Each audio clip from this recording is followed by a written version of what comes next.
Hello, welcome to today's sparkPlug, how to maintain relationships with students during distance learning. My name is Kiki Huckabee. I'm the Senior Director of Innovative Practices at MindSpark Learning. Hi, my name is Ashford Duffy. I'm the Director of Education Opportunity at MindSpark Learning.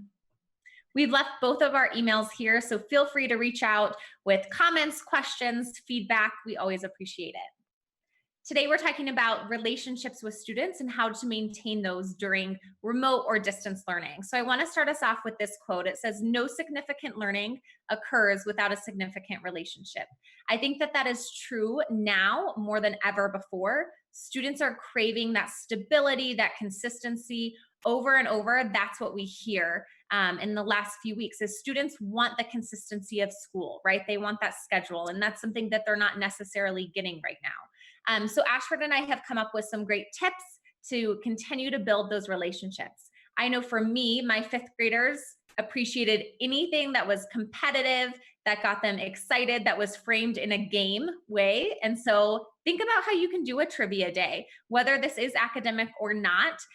Make it fun, right? Make it exciting. Make students excited to be learners. That's a really crucial piece during this time. Also holding virtual office hours. I know many educators are doing this across the globe right now, but hold virtual office hours not just for academic pieces. Really make sure that you're having that sacred time where students can jump on and just have a conversation with you. Check in with them, see how they're doing, see how their families are doing. There are some great platforms out there, such as Slack and other platforms that are great for communication. Check them out. They're great for students, they're great for families. A lot of students have a lot of questions right now, which is great. Make them feel comfortable to ask those questions.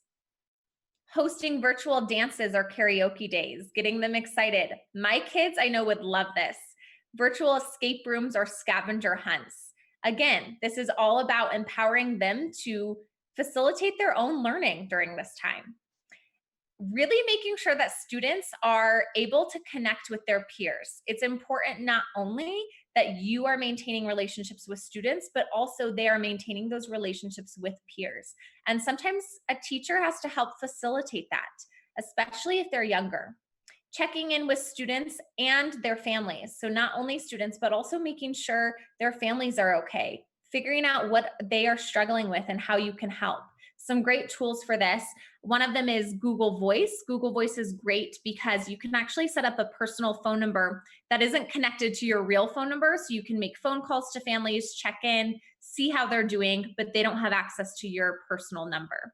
Sending letters or hosting virtual parent nights. Again, school is all about community. Try to establish that right now during this virtual learning experience. I'm going to show you two tools that I absolutely love for academics as well as non-academics. The first one is called Padlet. I'm going to show you an example. So Padlet is great. These are some different templates I've created in the past. We're going to go ahead and click on this one. I had some amazing educators contribute to this yesterday. But basically, this is a template where the educator can put in a prompt, question, directions, and then students can go in on their own time and add in videos, pictures, different things. What's great about this is you can also leave comments and like peers' posts, which is wonderful as well. So again, I asked yesterday to a group of educators, what is their current mood? You can see we have a whole gamut of things. But basically how you post is you go to the bottom right-hand corner, click on this plus sign. It brings up a new sticky note. You're able to add a title. You're able to write something. You can actually upload a file from your computer, put in a link, search for a Google image, snap a photo, film a video, record your voice, record your screen, or do a drawing. This is a great way for students to contribute at their own time, but stay connected to one another. Another great one that I love is called Flipgrid. I'm going to show you an example here. This educator, she's a physical education teacher. She posted her Flipgrid video on Twitter. So I'll show it to you here. She posted what the workout was. She encouraged students to try it out on their own or have their family members compete as well. And then they actually were challenged to reflect on it on Flipgrid. So you can see here, she models how to do this workout, how to do this obstacle course, and then has students try it out. So those are two great things that I love for not only academic pieces, but also just to keep students connected to you and to each other.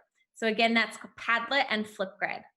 Ashford, have you used any of these resources and have they been helpful in the past?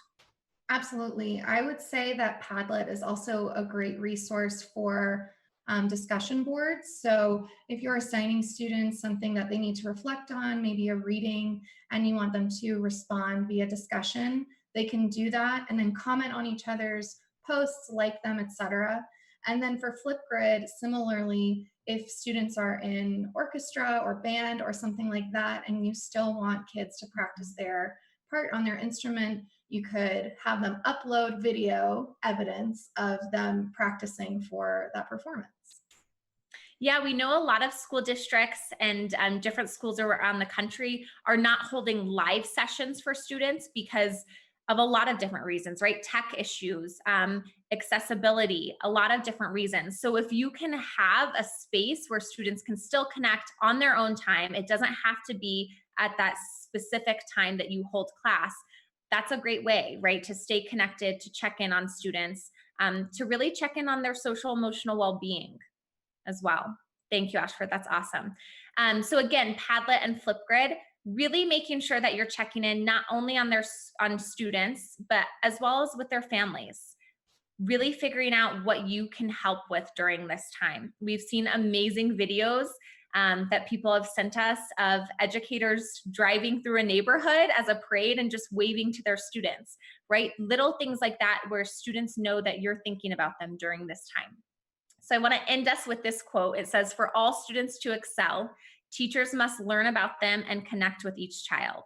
This is not just about finding out how they learn, but finding out who they are." So in the midst of this chaos, I encourage you to continue to seek out students for who they are as human beings.